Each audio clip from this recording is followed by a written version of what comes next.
Hey YouTube, it's Mike, aka Plastic Life, and today I'm going to be taking a look at the Pokemon Select Mewtwo from Jazwares.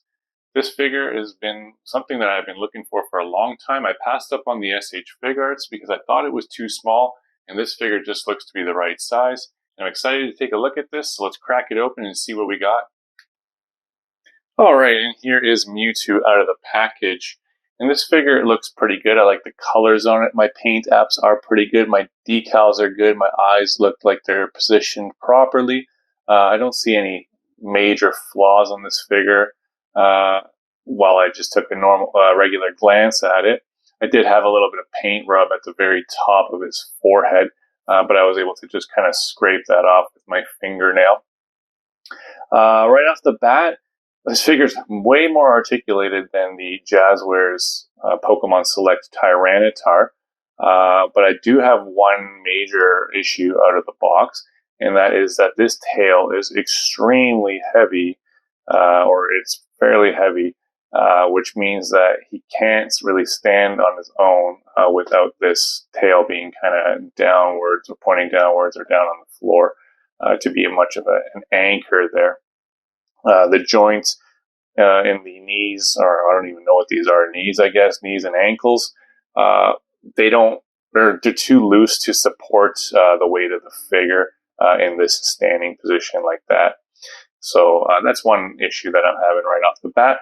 Still a nice figure though, still good for a display piece. It's still good if you're going to do some action figure photography with this. You can get some awesome poses with it. He does not have a mouth that opens and closes, so you're only going to get this neutral expression. There are no alternate heads for this figure, so you're kind of stuck with what you got. So, without further ado, we'll take a look at the articulation.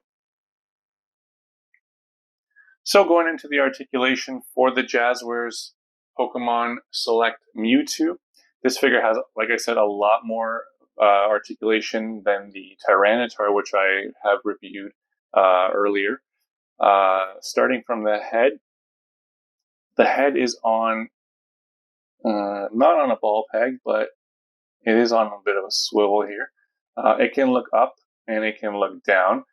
You do have this tube that goes into the back of its head, which is part of the Pokemon's design. So when you do look up, you kind of need to make an adjustment with that tube. It's kind of going to push his head forward. So that's kind of a pretty crappy design choice there. So looking up, he can look up quite far, but then that tube is going to kind of straighten out his head. There is rotation in the neck side to side, but again, there's rubbery tube in the back tends to pull the neck or pull the head back to a neutral position. I'm sure you can kind of fiddle with it. It pops all the way out, so if you are doing some posing in some figures, you can kind of use some blue tack, stick it to where you want, and then that can kind of help it. The arms, they do move up quite a bit. There is a bicep swivel. There is a double jointed elbow that functions fairly well. There is some wrist articulation. The wrist rotates and it has a hinge. I'm not going to force this hinge right now because it is very stuck on me. I'm going to have to heat that up with a hairdryer. But look at this. There's individual fingers articulation on the individual fingers. That's cool. So you can have him holding like an energy ball or something like that for your displays there. There is waist articulation. So there's an upper chest or upper diaphragm rotation here and up and down. And then there's a lower as well. That gives you about actually not much movement forward. It looks like it can give you a lot of movement forward, but it doesn't. It actually gives you a lot more movement backwards, which I don't know why these companies do that. I see this a lot, Marvel Legends and stuff like that, where the figure bends way more back and it bends not too far forward. I don't know what's happening with these figure companies, but yeah, they go ahead and do that. The hips, I can't really tell what kind of joint they are on. I don't want to force this because it does look like it will break. But the hips, the legs can move forward that much, and they can move back that much. There is a knee joint. The knees bend. They bend quite a bit, actually, significant bending there. And they do rotate as maybe not Try on this side. I mean, they look like they can rotate, but I'm getting a lot of resistance on both sides, so I wouldn't really force that right now until I warm it up with a hairdryer. I don't know on these cat-like beings, is this the knee or is this the knee? Whatever. But anyways, this bends quite significant amount too, and there is rotation at this point, but I guess we'll call this the upper knee. It doesn't really rotate that much. And we can call this toe articulation. It bends quite a bit and bends back quite a bit as well. So this is actually a pretty good articulated figure for the Jazwares line. It reminds me of the Charizard from this line. It has pretty good articulation as well, but this also has a diaphragm and a waist joint, which is pretty cool. Then we move on to the tail. This tail is really long, takes up essentially the whole frame of this YouTube shot. There's rotation in the tail right here. That rotates all the way around, and you can see that with these little perforations that we know that this part of the tail is wired from here to the end, and that can give you basically bending about that much and the opposite direction as well. This tail, like I said, is quite heavy, so if you're going to pose up the Mewtwo, you're going to want that part of the tail kind of down on your diorama or on the ground or on your shelf. It does weigh them down significantly. So that's it for the articulation. Overall, I think this is a pretty well articulated figure for what the cost of it is. Let's move on and do some size comparisons. All right, let's move into some size comparison. It is quite difficult to get this Mewtwo to stand up on his own, but this is the best I can do for now. The tail is wearing him back. So we're going to take a look at first the size comparison with a couple other Jazwares Pokemon Select figures. First we have the Typhlosion, and I think that works very well. The Pokedex has Mewtwo listed at 2.01 meters tall, and Typhlosion listed at 1.7 meters tall.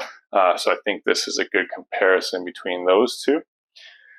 Here is the figure that I just reviewed, which was the Jazwares Tyranitar, and Tyranitar is supposed to be 2 meters tall, and the Mewtwo is just slightly taller than him.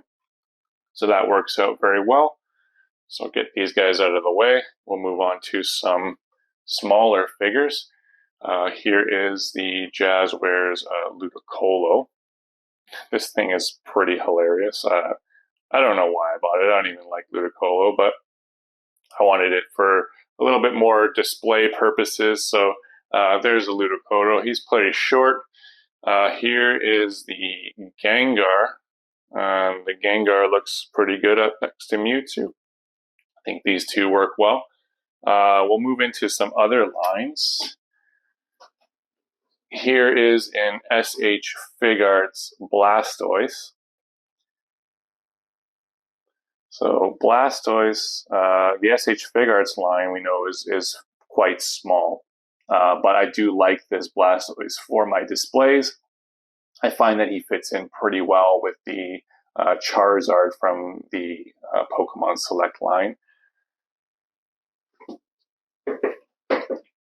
Speaking of Charizard, here is Charizard, and Charizard is also listed at 1.7 meters tall in the Pokedex, and I think he sizes up fairly well here. The Mewtwo is slightly taller than him.